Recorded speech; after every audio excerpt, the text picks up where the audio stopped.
Hi everybody, I'm Nikki. Welcome back to Green Sprout Living. Today is a little different. I brought you into my kitchen. I'm going to be preserving some of the harvest I've got in the last few days. I have some yellow squash, some zucchini, and also some beets. I have already harvested zucchini and yellow squash, and I have froze them, shredded them, and also diced them. I think I'm going to do cubes of each one of them so I can throw them into casseroles and different recipes that I have. So the beets I have done both ways. I have pickled beets and I have also just canned beets. Canned beets I can add into some of my baking recipes, and I've done this before with my girls and I've made them pink pancakes, and I've actually put beets in their pancakes and they never knew it. So I think that we will utilize the canned beets more than I will the pickled beets, so that way I can flavor them any way that I want to when I'm going to cook them. So I'm going to start with rinsing everything off, and I'm going to get my beets boiling because it takes 15 to 20 minutes for them to boil, so then I can remove the stems and the skin. And while they're boiling, I'm going to chop all of this up and get them in freezer bags and into the freezer. So you want to leave about 1 inch of the stem and the root, so that way whenever you go to boil them to remove the skins, it helps prevent it from bleeding. So you're going to keep all those beet juices in. So I'm just going to get these washed up, and I'm going to put them in my pan, cover it with water, and then I'm going to get them boiling. So I use my garden shears, of course, to take off the greens. I sometimes keep the greens. I have harvested quite a few of the beet greens from the previous harvest that I did. These had a lot of pest pressure and holes in them, and they weren't looking too great. So I went ahead and discarded them, but we did put back quite a bit. I freeze them in the mini muffin tray tins, so that way I can plop them into smoothies whenever we want to have smoothies. So I take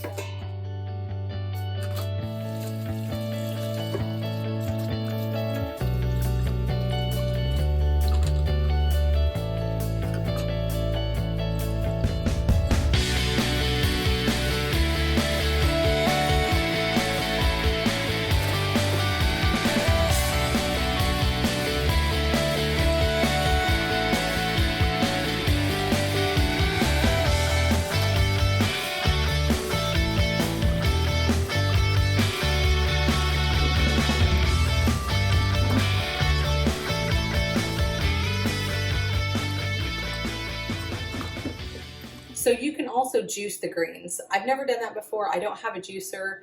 I've looked at several on Amazon and tried to look at some of the reviews. I just am not for sure which type of juicer will be best, but I would like to definitely learn more about the juicing a lot of our greens. I think that I could get more of the greens into my kids if I had a juicer. We try to do smoothies quite a bit, and out of the smoothies I will make ice cream pops, so I can hide a lot of things in there that my kids don't even know they're getting. So that's one way to get their greens in, right?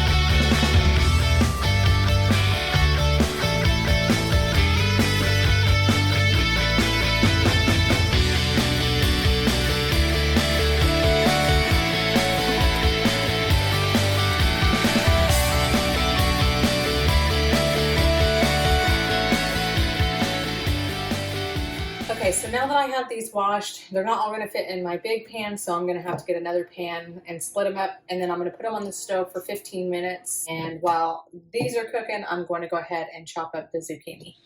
Okay, so for my zucchini and my yellow squash, I'm going to cut them up into small cubes. I'm about getting to the end of what I'm going to get with the plants that I have out there now, so the rest of them I'm just going to cube up and freeze them. So Okay, so I am going to take the seeds out of the inside of the squash.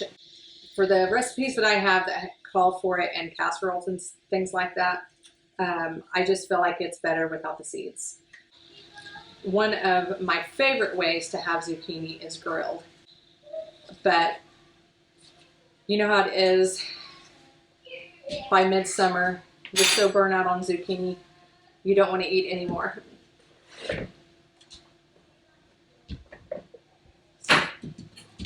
So it sounds like my beets are boiling. I'm going to set the timer for 15 minutes and then I'll get the rest of this chopped up.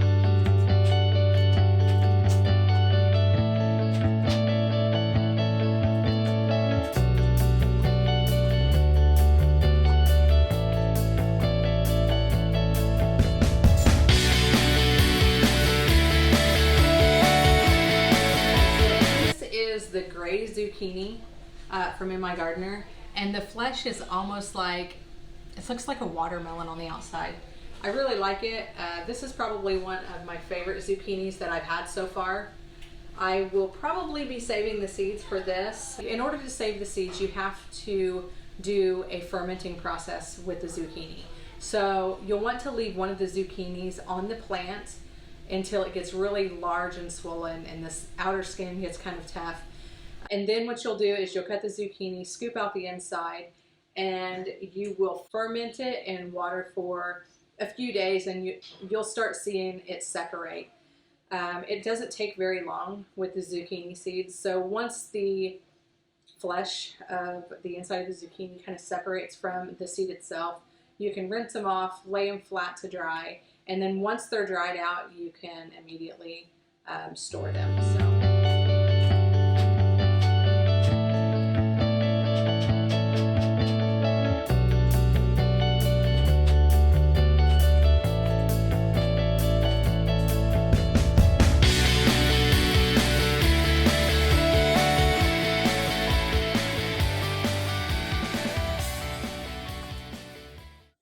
This last large one that I cut up, probably if I would have gave it a few more days, it would have been a great candidate for seed starting. But I just wasn't quite ready to give it up yet. So I have about 2 more. My zucchini plants are starting to look pretty tough. So I'm probably going to leave the last couple of zucchinis on there and get the seeds from them. Okay, when I store them, I just date them and write what is in the bag. Don't forget to do this because I've done this before and I have found things in the bottom of my freezer that I didn't date, and once they're in the freezer for so long they start to get freezer burnt, and I didn't know what it was until I thawed it out. So if it's in there more than 6 months, you need to probably do something with it. Okay, that was about 3 cups. I'm just going to put 3 cups per baggie. That's about right for the recipes that I have. So you try to get as much air as you can out of the freezer bag. That'll help keep it from getting freezer burnt. If you had a food saver that you could suck all the air out of it, that would be ideal. Now on to my yellow squash. I'm going to cube these just like I did the zucchini. And I'm going to put these, instead of the 3 cups, I'm going to put these in 2 cup increments. So my beets are almost done. So I think by the time I get the yellow squash done, I'll be ready to peel the skins off of the beets. I like yellow squash, but I have to say that zucchini is probably my favorite. I have tried a couple different kinds of yellow squash, but I just like zucchini better. So tell me down in the comments below, which is your favorite summer squash? Give me some new ideas on different kinds of summer squash and which varieties that you use and you grow. So maybe I could try a different one. So I plan on replanting some of my summer squash for the fall garden. Believe it or not, sometimes you can grow your summer squash in the fall and have way less pest pressure because it doesn't get near as hot and humid.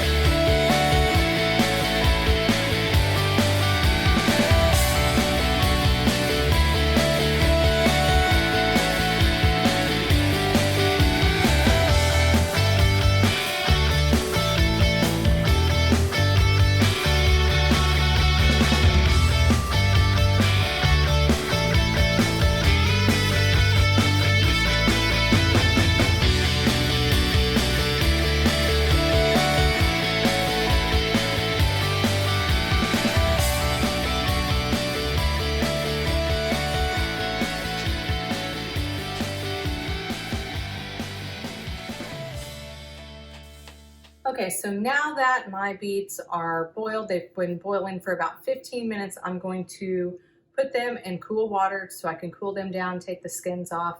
When I get the beets all chopped up, I can put them in their jars and get them covered with water and into the canner. So if you buy a new pressure canner, most of them will come with these cheat sheet books, and that will tell you the basic green beans, beets, corn, and how long to pressure and at what elevation. So it's kind of a good little reference book, but there are other books that have good information as well. Okay, so now that I have my beets cut into 1-inch cubes, I'm going to fill these jars, leaving a 1-inch headspace. Okay. Then you want to fill your jar with boiling water and debubble with, this comes with the canning kit. Make sure you get all the bubbles out of there. And then you need to leave a 1-inch headspace. So the little teeth here on the bottom is measurements, and you put the very top one is a 1-inch. So you put that on the inside and it should come right to your water line. A good rule of thumb that I have found is for a 1-inch headspace, the rim of your jar is pretty close to a 1-inch. So you want to make sure and you wipe your rim. This will ensure that you have a good seal. Okay. Then you'll take your lid from your hot water. There are some places that say that you no longer have to boil the lids. I just get the water good and hot and I turn it off the heat. So once you get your lid on there and it's finger tight, you put it in the canner. So I ended up getting 14 pints of beets. This canner here will hold 16 pints at a time, 8 on the first layer, and then you put a divider in between, and then you can do 8 in the next layer. You fill the canner first with 3 quarts of water. Some people put vinegar in to help the clarity of their jars. However, I feel like the vinegar may cause my rings to rust a little bit sooner, so I don't use vinegar in mine, but you can if you want to.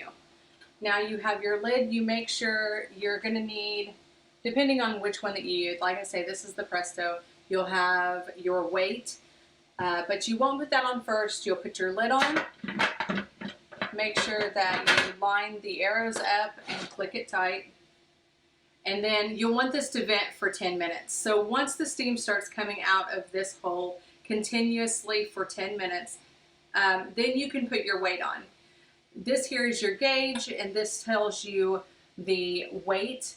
So you want to get your gauge up to 11 pounds of pressure and consistently stay there. The more you do it, the more you'll figure out how to regulate it. For the first few times, you'll probably want to keep a close eye on it. So I'm going to let that vent for 10 minutes and then I'll put my weight on. Okay guys, so I ended up getting about 12 cups of zucchini and I put it in 4 different bags, and then 10 cups of the yellow squash in 5 different bags. I still have my beets behind me in the canner. It is releasing its pressure now, so they will be ready to go here before too long, and I'll set them out. And I got 14 pints. I started this about 7 o'clock. It's now 11 o'clock at night, so it is way worth it, and I suggest you definitely dive into preserving, because there's nothing like preserving fresh grown food from your own garden. But it is time consuming, so make sure that you allot enough time to get it all done. So I believe that is all for this time. Thanks for coming along and preserving in my kitchen with me today. I hope that you liked the video. I hope it was informative. Make sure you like, subscribe, and hit the bell for notifications for my next videos. I'll see you on the next one. Bye-bye.